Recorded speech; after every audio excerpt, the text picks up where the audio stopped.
বন্ধুরা কেমন আছেন সবাই? আশা করি আল্লাহর রহমতে ভালো আছেন।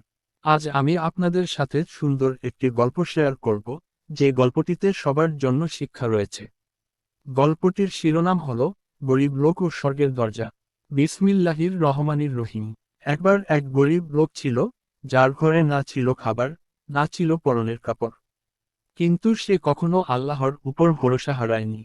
প্রতিদিন সে ফজরের নামাজ পড়ে দোয়া করত, হে আল্লাহ, আমি গরিব হতে পারি, কিন্তু তুমি তো ধনী।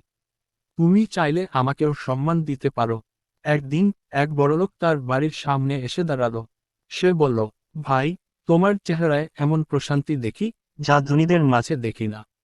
তুমি আমাকে দোয়া শিখাও। গরিব লোকটি বলল, প্রতিদিন শুধু এই বলি, হাসবুনাল্লাহু ওয়া নি'মাল ওয়াকিল। অর্থাৎ, আমাদের জন্য আল্লাহই যথেষ্ট, তিনিই উত্তম কর্মবিধায়ক। বড়লোক কেঁদে ফেলল। সেই গরিব লোকটিকে তার বাড়িতে নিয়ে গেল, চাকরি দিল, খাবার দিল।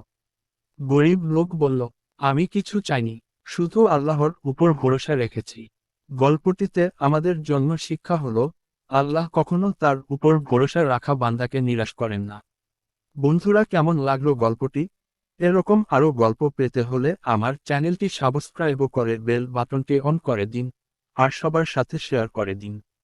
ভালো থাকবেন সবাই। আল্লাহ হাফেজ।